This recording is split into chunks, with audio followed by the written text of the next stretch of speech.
নেত্রী 80-90 বছরের বৃদ্ধ একজন মানুষ অবস্থায় শীতের রাত্রিতে শীতের মৌসুমে সকালবেলা রৌদ্র খাচ্ছেন, রৌদ্র উপভোগ করছেন, চেয়ারে বসে রয়েছেন। পরিযাত্রীরা বড় সন্তান, যারা বাড়ির বড় সন্তান হয় তাদের কাছে সেই মা যখন জীবনের প্রথম সন্তান সম্ভব না হয়, সেখানে সব যেতে বেশি কষ্ট হয়, তার সব যেতে বেশি মুসিবত হয়, তার জীবন বিন্যাস হয়ে যাওয়ার মতন উপকরণ হয়ে যায়। এমন তো অবস্থাতে, এমন তো পরিস্থিতিতে ওই বাবা ওই চেয়ারে বসে বলছে, ও বড় বেটা, ওই যে টিউবওয়েলের উপরে, ওই যে কলের উপরে, টিউবওয়েলের উপরে ওই যে কালো পাখিটি রয়েছে, ওই পাখিটি কি? এই কথা চাই না বলেছেন। পরিযাত্রীর সন্তান উত্তর দিয়ে বলছে, আব্বা ওটা হচ্ছে একটা কাক। দ্বিতীয় উত্তর দিয়ে বলছে, ও বেটা ওই কাকটা কেমন ভাবে আওয়াজ করে? ওই বাবা দেখুন উত্তরে, বাবাকে ওই বড় ছেলে উত্তর দিয়ে বলছে, ও আব্বা কাক কাক কাক করে ডাকে। তৃতীয়বার বলেছে, বেটা ওই জীবনের উপরে পাখিটি কি? কাক দেখতে কেমন হয়? এই কথা যেই না বলেছে, সঙ্গে সঙ্গে মাথা ঝেড়ে ফেলে দিয়ে মাথা গরম করে ধমক দিয়ে বলেছে, এই বুড়ো বয়সে কাক দেখতে কেমন হয়? কাক কেমন আওয়াজ করে? কাক কেমন ভাবে কাক করে? কাকের গায়ের রং কেমন? এই জিজ্ঞাসা করে তোমার কি নাম? বলছে, বেটা এর সঙ্গে একটা বড় ইতিহাস জড়িত আছে। ইতিহাসটা কি? সঙ্গে সঙ্গে বলছে, বেটা এই আলমারির চাবি নাও, এই সিন্ধুকের চাবি নিয়ে যে একটা সিন্ধুকে যে ওই একটা পুরাতন ডায়েরি আছে, ওই ডায়েরিটা তুমি নিজে নিয়ে এসো। ডায়েরিটা নিয়ে আসার পরে বলছে, বেটা আমার তো 80 বছর, আমার চোখের চক্ষু আমার অন্ধ হয়ে গিয়েছে, ভালো দেখতে পাই না, তুমি একটু পরে পরে আমাকে শোনো। ওই পেনটা দিয়ে ওই ডায়েরিতে লেখা রয়েছে, ও বেটা তুমি যখন 1-1.5 বছরের বাচ্চা ছিলে, 1-1.5 বছরের বাচ্চা ছিলে, সেম এই জায়গাতে বসে, এমন জায়গাতে বসে ওই টিউবওয়েলের উপর একটা কাক বসেছিল। তুমি আমাকে জিজ্ঞাসা করেছিলে, ছোট্ট বাচ্চা ছিলে, প্রথম প্রথম কথা বলা শিখেছিলে, সেই সময় তুমি জিজ্ঞাসা করেছিলে, আপু ওটা কি? আমি গালে একটা চুম্বন দিয়ে, গালে একটা পাপড়ি দিয়ে বলেছিলাম, আমার পরিবার টুকরা সোনামুখী সন্তান, ওটা হচ্ছে কাক। তুমি আমার প্রশ্ন করেছিলে, আপা ওই কাকটা দেখতে কেমন হয়? আমি বলেছিলাম, বেটা ওই কাকটা দেখতে কালো হয়। এমন করে পড়বো, এই ডায়েরিটা নিজের বড় বেটা নিজে নিজে পড়ছে। এমন তো অবস্থাতে নিজে নিজে পড়ছে আর বলছে, বেটা ওই কাকটার জন্য তুমি একবার 2বার নয়, এক মজলিসে বসে, এক জায়গায় বসে একবার 2বার নয়, তুমি 70 থেকে 80 বার তুমি আমাকে বারবার ডেকেছিলে, জিজ্ঞাসা করেছিলে। আমি এই বুড়ো বয়সে প্রথম দিয়ে বলতে পারি, আমি এই বুড়ো বয়সে প্রথম দিয়ে বলতে পারি, আমি যে 70 বার আমি তোমাকে বলেছিলাম, একটি বারের জন্য আমি বিরক্ত বোধ করি নাই, একটি বারের জন্য তোমাকে নারাজ হয় নাই। আমি আল্লাহর কসম করে বলতে পারি, তুমি আমার কাছে 70 বার জিজ্ঞাসা করেছো, ওই জায়গাটা যদি তুমি আমাকে 1000 বার জিজ্ঞাসা করতে, আমি তোমাকে 1000 বার তোমার কাছে পাঠিয়ে দিয়ে, আমি 1000 বার তোমার কাছে চুম্বন দিয়ে আমি অবশ্যই তোমাকে এই উত্তরটা আমি তোমায় দিয়ে দিতাম, এই উত্তর দিয়ে আমি তোমাকে ধনিত্ব করতাম। আজ বেটা আমি একটু বৃদ্ধ হয়ে গিয়েছি, আজ তুমি হিসাবটা বরাবর করার জন্য যখন তোমাকে 3 বা 3 টাইমস, যখন তোমাকে 3 বার জিজ্ঞাসা করা হয়েছে, আর তুমি সঙ্গে সঙ্গে বিরক্তি বোধ করে মাথা ছেড়ে করে দিয়ে দিয়েছো, বেটা আমার আল্লাহ তাআলা সূরাতুল বনী ইসরাঈল পারা নম্বর 15 পৃষ্ঠ নম্বর 3 এর মধ্যে বলে দিয়েছিলেন যে আল্লাহ তাবারক তাআলা বান্দা যখন ছোট্ট বাল্য বয়সে থাকে তখন তার সেন্স জ্ঞান অত ভালো থাকে না।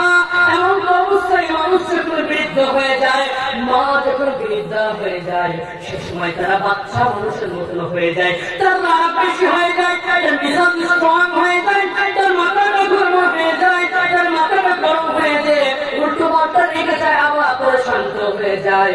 তার জন্য আল্লাহ তাবারক তাআলা বলেছেন, অখফিদ লাহুমা জানাহা যুল্লি মিনার রাহমা, যখন তুমি তোমার তোমার বাবা অথবা মাকে বৃদ্ধ এবং বৃদ্ধ অবস্থায় পাবে, তখন তুমি বলো রব্বিরহামহুমা কামা রাব্বায়ানি সগীরা। এটা প্রত্যেকটা সন্তান বাবার জন্য, প্রত্যেকটা বাবার সন্তানের জন্য এই দোয়াটি আমাদের সকলের মুখস্থ করা দরকার। এই দোয়াটি আমার আপনার সকলের দরকার। একটু মহব্বতের সহিত আপনারা কয়েকজন সকলে মিলে একবার দুইবার আমার সঙ্গে বলুন রব্বিরহামহুমা। সকলে জোরে জোরে বলে রব্বিরহামহুমা। আর জোরে বলে রব্বিরহামহুমা কামা রাব্বায়ানি সগীরা। আরেকবার বলে রব্বিরহামহুমা কামা রাব্বায়ানি সগীরা। এর অর্থ কি? আমার বাবা যখন আমাকে বৃদ্ধ বাচ্চাবেলায় আমাকে পেয়েছিল, যেমন ভাবে রহমতের ফলে লালন পালন করেছিল, আহারে কত কষ্ট করেছি। পশুমাসে শীতের রাত্রিতে মায়ের বুকের ওপরে প্রস্তাব করে দিয়েছে সন্তান। মা যদি পুরুষ মানুষ যদি মা হতো, ছেলে মানুষ যদি পুরুষরা যদি মা হতো, আমার মনে হয় ঠ্যাং ধরে আচার মেরে ফেলে দিত। কিন্তু মা তেমনটা করে নাই। এত কষ্ট দেওয়ার পরেও মা সঙ্গে সঙ্গে গালের চুম্বন দিয়ে কাপড়টাকে চেঞ্জ করার পরে আবার গালের চুম্বন দিয়ে আবার বুকের উপর নিয়ে নিয়েছি। আবার এমন ভাবে করেছে মায়ের পেটের মধ্যে যখন আমি আপনি এসেছি, মা গুলিকে কত কষ্ট দিয়েছি, কত কষ্ট। মা ক্ষুধার্ত অবস্থাতে পেটে থাকলে পরে ঘুর ঘুর সন্তান থাকলে ঘুর ঘুর ক্ষুধা লাগে। তার জন্য মা যখন খানা ভর্তি খানা খেতে শুরু করেছে, একজন জীবিত মানুষের পেটের মধ্যে আরেকটা জীবিত মানুষ এমন তো অবস্থায় যখন ওই পেটের বাচ্চা যখন লাথি মেরেছেন, লাথি মারার সঙ্গে সঙ্গে মায়ের এমন ভাবে যন্ত্রণা বেড়ে গিয়েছে, মায়ের এমন ভাবে যন্ত্রণা তীক্ষ্ণ হয়ে গিয়েছে, মা যন্ত্রণার জন্য তার ক্ষুধা মিটে গিয়েছে, সে আর খেতে পারে না। শুধু তাই নয়, যখন দুনিয়াতে যখন আমাদেরকে পালন করবে, যখন মায়ের অসিলাতে মায়ের রাহাম পেয়ে যখন আমরা দুনিয়াতে এসেছি, আরে কত বড় স্যাক্রিফাইস আমাদের ছোট্ট জীবনে। এই চক্ষু আমার সাক্ষী, আমি কতজনকে দেখেছি। ডাক্তার বলছে আপনি যে পেশেন্ট, আপনি যে রোগীর মা, আপনি যে বাচ্চার মা, আপনি এখানে সিগনেচার করুন। আপনি কি আপনার সন্তানকে বাঁচাতে চান না? আপনি কি আপনার সন্তানকে বাঁচাতে চান না? আপনি দুনিয়া থেকে বিদায় নিতে চান?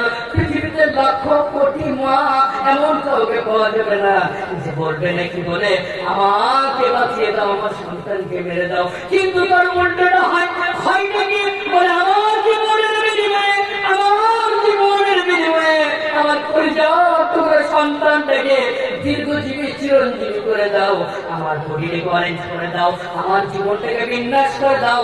তার পরিবর্তে আমার সন্তান যদি সুখ শান্তি পায়, সেটাই আমার কাছে কামনা।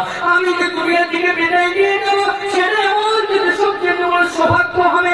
এমন অবস্থায় যখন মা যখন দুনিয়াতে সন্তানকে আনয়ন করে, আর একটা ছাগল বকরি জবাই করলে যে রক্তাক্ত হয়ে যায়, কলিজার টুকরা মায়েরা তেমন ভাবে রক্তাক্ত হয়ে যায়, পুরোপুরি শহীদের ময়দানে, জিহাদের ময়দানের মতো রক্তাক্ত হয়ে যায়।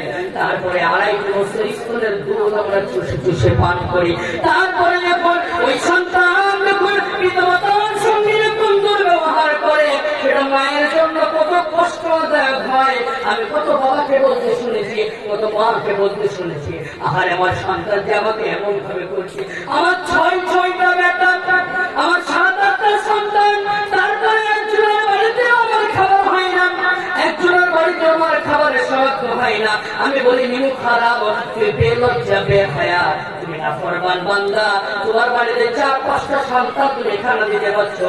একজন বৃদ্ধা 60-70 বছর 80 বছরের মহিলা, সে কতটাই বা না জানি খানা খাবে, অল্প কিছু খাবে। তার জন্য তোমার একটু ছোট্ট জন্য পানি খাওয়াতে হবে, তোমাকে পানি করে খানা দিতে হবে। তোমার মতন বেহায়া নির্বংশরা দুনিয়াতে কেউ হতে পারে না।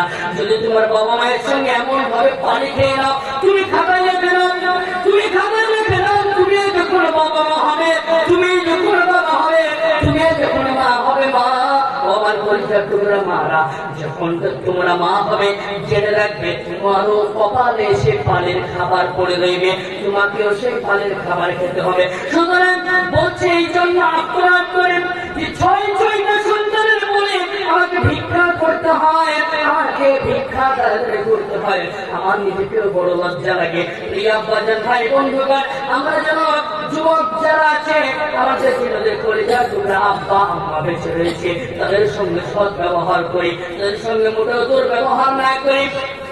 কোরআনের কারিমের মধ্যে ওই মানে ইসরায়েলের মধ্যে হচ্ছে উফ মানে হচ্ছে মাথা ছিটকে দিয়ে যেন একটা কথাও যেন বলা না হয় এবং তাকে যেন ব্যথা না দেওয়া হয়, এই চেষ্টাটা আমার আপনার সকলকে রাখতে হবে। সেই জন্য আমাকে আপনাকে কোশিশ করতে হবে কমসে কম যেন পিতা মাতার সঙ্গে দুর্ব্যবহার যেন না হয়ে যায়। প্রিয় ভাই বন্ধুগণ, যে বিষয়গুলো বললাম মায়ের সাবজেক্ট নিয়ে অনেক দীর্ঘায় অনেক লম্বা, এমন হয়েছে বাবা একটু চিন্তাশীল বৃদ্ধ, সন্তান তাকে পরিচয় দিতে চাচ্ছে না, যেটা আমার বাড়িতে সার্ভিসম্যান ছিল না, নৌকার ছিল, সিকিউরিটি গার্ড ছিল, সম্পর্কে পাড়া পড়শি চাচা হয়, তাই এরকম করে তারা এমন ভাবে তাদের সম্মান অসম্মান দেয়। সুতরাং সন্তানকে যদি শিক্ষা দেন অবশ্যই ইনশাআল্লাহ আপনি তার জন্য অবশ্যই সে সম্মান আপনি জীবন পেয়ে থাকবেন। সুতরাং আমি আমার আলোচনাকে কি করে আনছি ইনশাআল্লাহ, যে কথাগুলো আমার মতো অর্থ না দেয় আল্লাহ সুবহানাহু ওয়া তাআলা যে কথাগুলো বলে গেলেন, সর্বপ্রথম আমার মতো অর্থ না দেয় আমল করা এবং আপনার মতো সুযোগ শ্রোতাদেরকে এই কথা প্রতি শুনে এবং আমল করে আরো বেশি বেশি করে যেন নেকি সওয়াবের জারিয়া বাঁধতে পারে, সেই কোশিশ সেই চেষ্টা আমাদের সকলকে রাখতে হবে ইনশাআল্লাহ। তো আমি আজকে যেহেতু জুমার রাত, যেহেতু আজকে বৃহস্পতিবার রাত, আগামীকাল জুমার দিন, আমি মনে করি এই মাহফিল সার্থকতা হবে, এই মাহফিল সাকসেসফুল হবে যদি একজন বান্দা কষ্ট করে নামাজ পড়ে আল্লাহ ভালো হয়। তার কারণটা যদি মনে মনে কেউ বলে আল্লাহ জীবনে যত গুনাহ করেছি সেই গুনাহের জন্য রব্বে কারীম তুমি আমাকে মাফ করে দাও এবং তার পরিবর্তে তুমি দয়া করে যেভাবে আমি নামাজ পড়িতে করেছি আমি চেষ্টা করবো সেটা উমরে খাসা দিয়ে উঠিয়ে নেওয়া, কিন্তু যতদিন জীবনে বেঁচে রয়েছি মারতে দম থাক মরণের আগ পর্যন্ত রব্বে কারীম তুমি দয়া করে যতদিন বেঁচে রইব আর যেন আমার দ্বারায় নামাজ যেন কাজা না হয় সেই কোশিশ সেই চেষ্টা আল্লাহ তাআলা রাখার জন্য আমি সমস্ত ভাই বন্ধুদের দিকে যুবকদেরকে একটু আদা করে দেবো, একটু হাত তুলে বলে আমরা সকলে নামাজ আদায় করবো ইনশাআল্লাহ, ইনশাআল্লাহ। আল্লাহ তাআলার কাছে দোয়া চাই আমার রব্বে কারীম মাফ মেহেরবান তিনি যেন আমার ইয়াং ব্যাচ